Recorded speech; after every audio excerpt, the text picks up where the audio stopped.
Saúdos, prepárense para desfrutar coa paixón da Liga Galega de Trañeiras Trofeo Xunta de Galicia no seu programa resumo. Cuarta entrega da temporada de Soltando Estacha, que comezamos coa segunda bandeira feminina Concello do Grove. Campo de regatas de Porto Meloxo, domingo 19 de xullo e cuarta xornada puntuable da Liga Feminina. Na primeira das dúas quendas remaron Cabo da Cruz, Castropol, Rianxo e Esteirana. 4 longos por diante, respeitando a distancia instaurada en desta campaña na Liga das Mulleres. E dende o primeiro parcial tomaba o mando Cabo da Cruz, a mellor clasificada destas 4 embarcacións na xeral.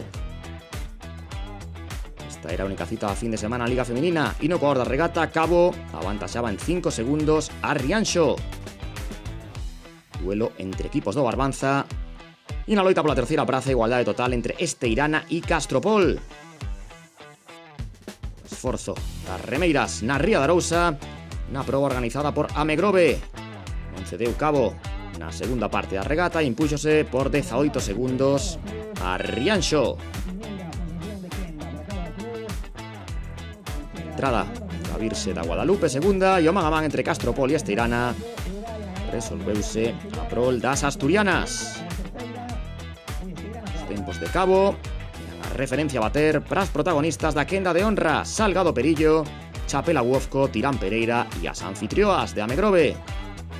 As de Oleiro, Salgado Perillo poñían en xogo a súa condición de invictas. Sorprendías a Amegrove no primeiro longo, 7 segundos máis rápidas as locais.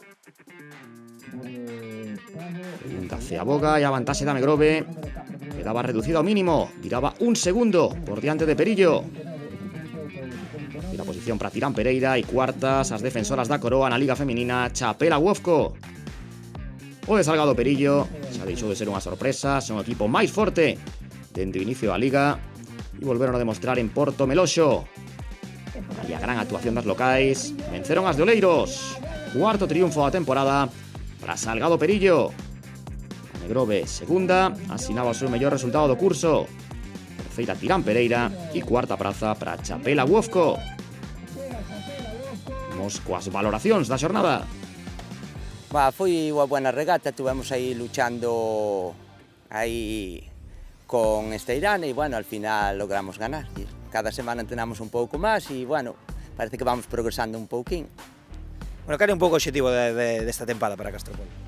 Nada, mantener a regata, que poda salir a todas as regatas, porque, bueno, en Castropol o problema que temos é que non temos moita xente, e, bueno, casi con salir a regatas e, bueno, intentar ganarlle a unha tainera, dúas ou por aí, pois, bueno, con eso casi nos conformamos este ano, a ver se para o ano que ven temos máis xente e podemos optar a estar un pouquinho máis alante. Dura, pero tiñamos moitas ganas porque a de casa sempre é a mellor. Bueno, chegalledos a poñervos por diante de Perillo, non? Que faltou aí para gañar esa bandeira? A ver, elas están moi fortes, nós tamén, pero sí que nos falta un puntiño máis de batio, supoño. Bueno, ainda así, mellor resultado da tempada e na casa, que suporon isto para vos? Isto sabe moito mellor, sempre que remos na casa sempre sabe mellor. Nada, de aquí esperemos que para arriba. Ven aquí os tempos da segunda bandeira feminina Concello do Grove. A victoria de Salgado Perillo por 6 segundos de diferenza respecto a Amegrove. Terceira Tirán Pereira, cuarta Chapela Uofco, quinta Cabo da Cruz, sexta Rianxo, sétima Castropol e oitava Esteirana. Na xeral, pleno de puntos para Salgado Perillo, segunda continúa Chapela Uofco e Amegrove igualan a terceira praza con Tirán Pereira.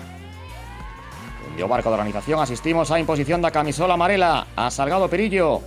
As gañadoras no Grove remarán na quinta xornada como locais en Oleiros, cita retransmitida en directo pola Televisión de Galicia. Da Liga Feminina pasamos á Liga B masculina, pero seguimos na Ría de Arousa. O Porto da Guiño acolleu a terceira bandeira Concello de Ribeira.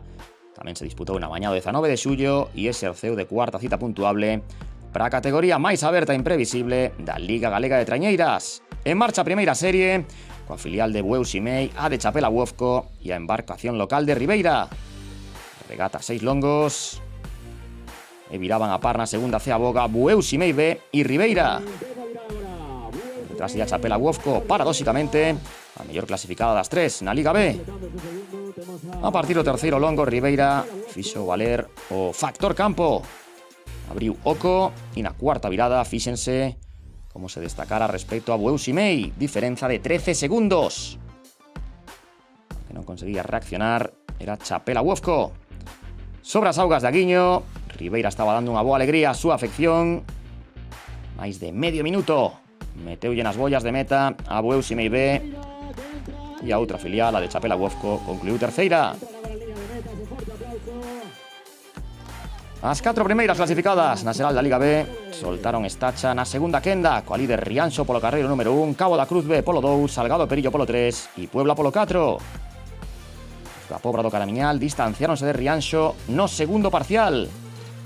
6 segundos de vantaxe lograba Carmela sobre a Virxe da Guadalupe. Salgado Perillo chegaba esta Ciaboga por diante de Cabo no pulso entre os carreiros centrais. Antes desta cuarta xornada, Rianxo levaba 2 bandeiras e Salgado Perillo outra. A elas, e a camiño de unirse na nómina de gañadoras Puebla no cuarto xiro, non só mantiña a diferenza con Rianxo, senón que ampliaba a 7 segundos. Mais aparian Salgado Perillo e a filial de Cabo.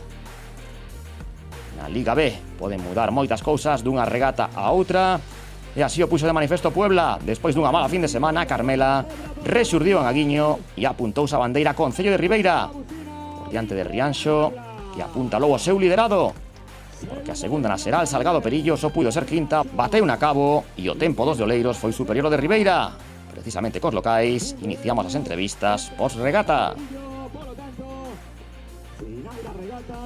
Regata da casa había que intentar demostrar o que tiñamos. Sempre pode ser mellor do que sale, sempre buscamos a bandeira todo o mundo, pero bueno, estamos moi contentos co resultado.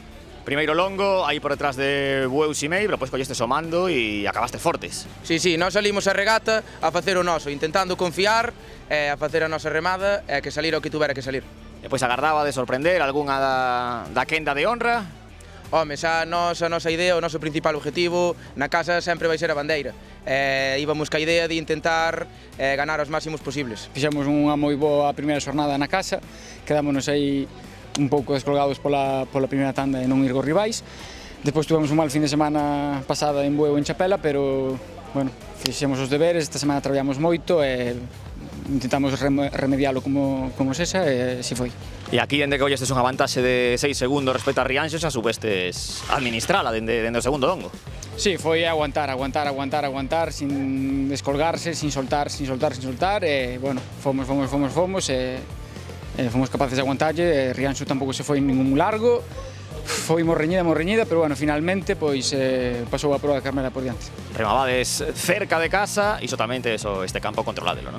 Sí, viñémolo preparar esta semana con 2 adestramentos aquí, porque podía ser que houbera un mar de fondo un pouco máis considerable, pero finalmente non, foi unha regata, pois, un mar moi tranquiliño, a 6 longos como a nosa da casa e tal.